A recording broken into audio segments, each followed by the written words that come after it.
At the West Virginia Capitol today, a new report on our roadways. The Mountain State ranking in the top 5 of the nation's worst roads. As News Channel 3's Chad Hedrick explains, officials say this report is a major wake-up call. Driving and maintaining a vehicle isn't cheap, and a new report shows road conditions in West Virginia aren't helping. The report was a very sobering report that says we have tremendous needs in our highways, we have tremendous needs in our bridges. The report, published by the National Transportation Research Group, TRIP, states West Virginia ranks 5th in the nation for the worst roadways and bridges.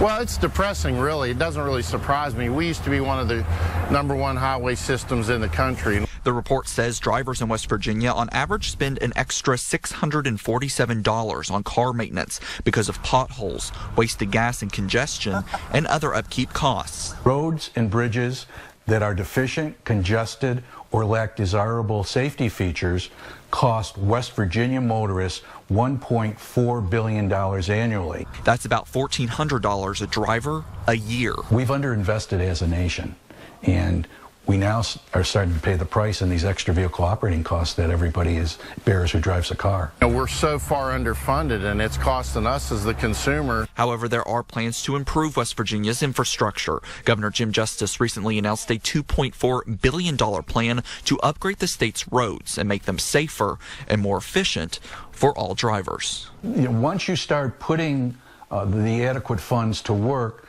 you'll start seeing those numbers go down. And TRIP says that they plan to release a similar report for Kentucky infrastructure next week.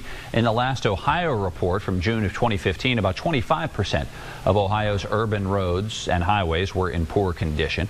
We have the link to the full West Virginia report on WSAZ Mobile and WSAZ.com.